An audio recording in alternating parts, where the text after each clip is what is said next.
नमस्कार दोस्तों, आज हम आपको एक ऐसी सच्ची कहानी सुनाने जा रहे हैं जो राजस्थान के उदयपुर की है, जहां शक कुछ और था, खबर कुछ और थी, पकड़ा किसी और चीज के साथ गया और क्लाइमेक्स कुछ और निकला।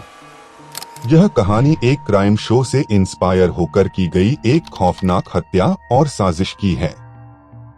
तो इस कहानी को अंत तक जरूर देखिएगा, क्योंकि इस कहानी के हर मोड़ पर आपको हैरानी होगी। उससे पहले आपने अगर मेरे चैनल को सब्सक्राइब नहीं किया है तो सब्सक्राइब कर लीजिए और बेल आइकॉन को भी दबा दीजिएगा ताकि आपको हमारे और भी आने वाले वीडियो का नोटिफिकेशन मिल सके। 25 जून 2022 की बात है, जब उदयपुर पुलिस को खबर मिली कि एक शख्स के पास अवैध हथियार है। उसके बाद पुलिस ने तुरंत जाल बिछाया और उस शख्स को पकड़ लिया। जांच में पता चला कि वह शख्स राहुल राज चतुर्वेदी था।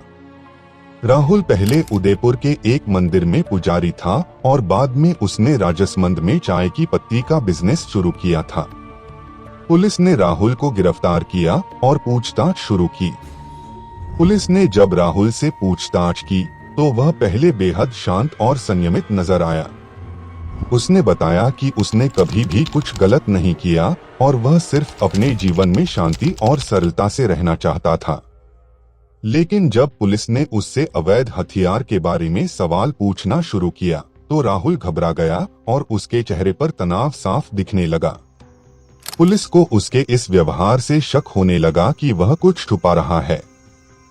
पूछताछ के दौरान एक हेड कांस्टेबल ने राहुल को पहचान लिया।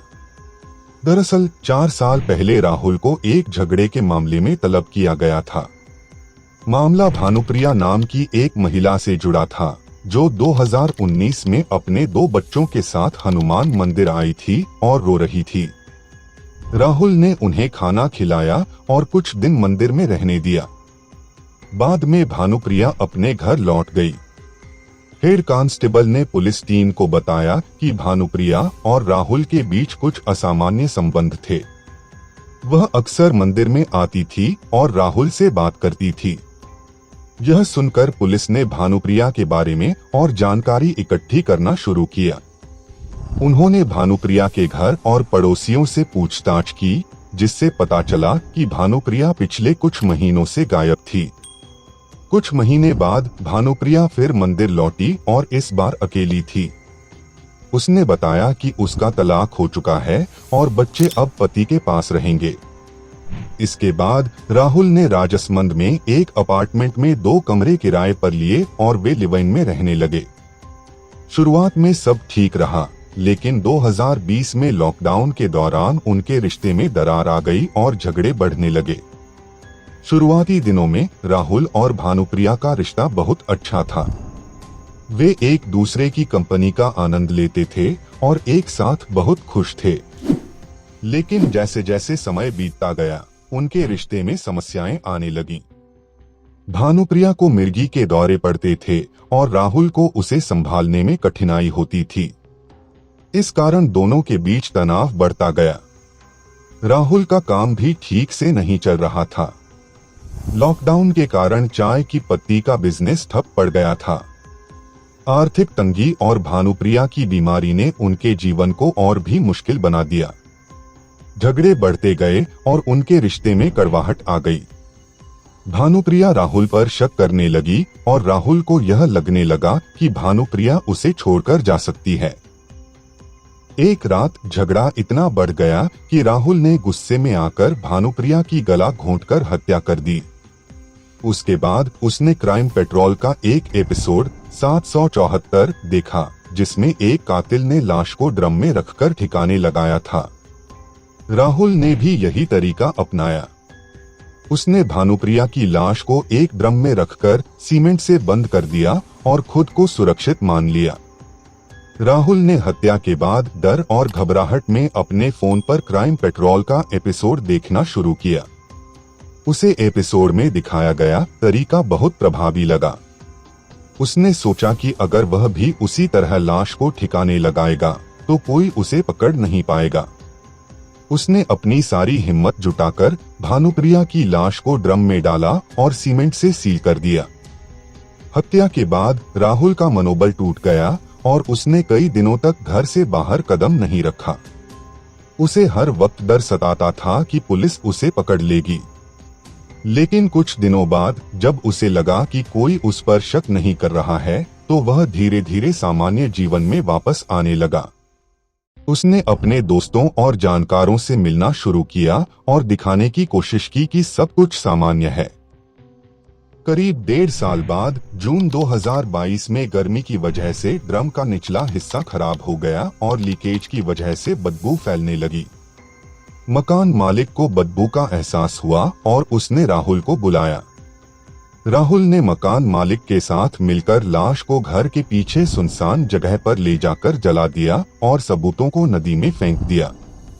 जब मकान मालिक ने राहुल को बदबू के बारे में बताया तो वह तुरंत वहां पहुंचा। उसे पता था कि अब उसका राज खुलने वाला है। उसने मकान मालिक को अपने विश्वास में लेकर सारी सच्चाई बता दी और उससे मदद मांगी। दोनों ने मिलकर लाश को जलाने और सबूतों को नष्ट करने की योजना बनाई। राहुल और मकान मालिक ने रात के अंधेरे में लाश को घर के पीछे पहाड़ी इलाके में ले जाकर जला दिया। वे बेहद सावधानी से काम कर रहे थे ताकि किसी को शक न हो। लाश को जलाने के बाद उन्होंने ड्रम के टुकड़ों को अलग अलग जगहों पर फेंक दिया और सबूत मिटा दिए। एक अवैध हथियार के सहारे पुलिस ने भानुप्रिया के कत्ल की गुत्थी सुलझाई। राहुल ने खुद कबूल किया कि उसने क्राइम शो से आइडिया लेकर हत्या को छुपाया था। हालांकि पुलिस के पास अब कोई ठोस सबूत नहीं बचा था। सारे सबूत धुल चुके थे और पुलिस को केवल परिस्थितिजन्य साक्ष्य पर ही निर्भर रहना पड़ा। पुलिस ने राहुल से जब गहन पूछताछ की तो उसने क्राइम पेट्रोल के एपिसोड का जिक्र किया और बताया कि उसने उसी से प्रेरित होकर हत्या को छुपाने का तरीका अपनाया। पुलिस ने उस एपिसोड की जांच की और पाया कि वास्तव में वही तरीका इस्तेमाल किया गया था। इससे पुलिस को यकीन हो गया कि राहुल ने सच कहा है। पुलिस ने मकान मालिक से भी पूछताछ की और उससे सच उगलवाया। मकान मालिक ने बताया कि राहुल ने उसे किस तरह विश्वास में लेकर लाश को ठिकाने लगाने की योजना बनाई थी। पुलिस ने मकान मालिक की गवाही को अपने केस का महत्वपूर्ण हिस्सा बनाया। अब पुलिस को कोर्ट में परिस्थितिजन्य साक्ष्यों के आधार पर इस केस को साबित करना होगा। यह मामला एक बड़ी चुनौती बन गया है। जब राहुल का मामला अदालत में पहुंचा तो उसने अपनी बयानबाजी बदल दी और कहा कि उसने कभी यह नहीं कहा कि उसने भानुप्रिया की हत्या की है। वकील ने भी परिस्थितिजन्य साक्ष्यों को कमजोर करने की कोशिश की। पुलिस को अब मुश्किल हो रही थी क्योंकि उनके पास ठोस सबूत नहीं थे। राहुल और भानुप्रिया के रिश्ते की शुरुआत बहुत अच्छी थी। वे एक दूसरे के साथ बहुत समय बिताते थे और उनकी जिंदगी खुशहाल थी। लेकिन जैसे जैसे समय बीता उनके बीच के मतभेद बढ़ने लगे। भानुप्रिया की मिर्गी के दौरे और उनके झगड़े उनके रिश्ते को और भी खराब कर रहे थे। लॉकडाउन के दौरान जब दोनों अपार्टमेंट में अकेले रह गए तो उनके बीच के झगड़े और भी बढ़ गए। राहुल को भानुप्रिया की बीमारी से निपटना मुश्किल हो रहा था और उसकी वजह से तनाव बढ़ता जा रहा था। एक रात जब उनका झगड़ा अपने चरम पर पहुंच गया तो राहुल ने गुस्से में आकर भानुप्रिया की गला घोंटकर हत्या कर दी। हत्या के बाद राहुल को अपनी गलती का एहसास हुआ और उसे समझ नहीं आया कि वह लाश को कैसे छुपाए। उसने अपने फोन पर क्राइम पेट्रोल का एपिसोड देखा और उसी से प्रेरित होकर लाश को ड्रम में डालकर सीमेंट से सील कर दिया। करीब 1.5 साल बाद जब ड्रम का निचला हिस्सा खराब हो गया और लीकेज की वजह से बदबू फैलने लगी तो मकान मालिक को शक हुआ और उसने राहुल को बुलाया। राहुल ने मकान मालिक को सच्चाई बताई और उससे मदद मांगी। दोनों ने मिलकर लाश को जलाने और सबूतों को नष्ट करने की योजना बनाई। जब पुलिस ने राहुल को गिरफ्तार किया और उससे पूछताछ की तो उसने क्राइम पेट्रोल के एपिसोड का जिक्र किया और बताया कि उसने उसी से प्रेरित होकर हत्या को छुपाने का तरीका अपनाया। पुलिस ने उस एपिसोड की जांच की और पाया कि वास्तव में वही तरीका इस्तेमाल किया गया था। इससे पुलिस को यकीन हो गया कि राहुल ने सच कहा है। तो दोस्तों, यह थी उदयपुर की खौफनाक खूनी साजिश की कहानी। यह कहानी हमें यह सिखाती है कि किसी भी क्राइम शो से इंस्पायर होकर अपराध करना कितना खतरनाक और गलत हो सकता है।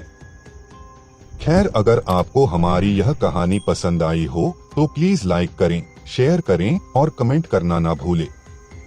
हम मिलते हैं आपसे अगले वीडियो में एक और सच्ची क्राइम की कहानी के साथ। जब तक सेफ रहिए, सतर्क रहिए। जय हिंद।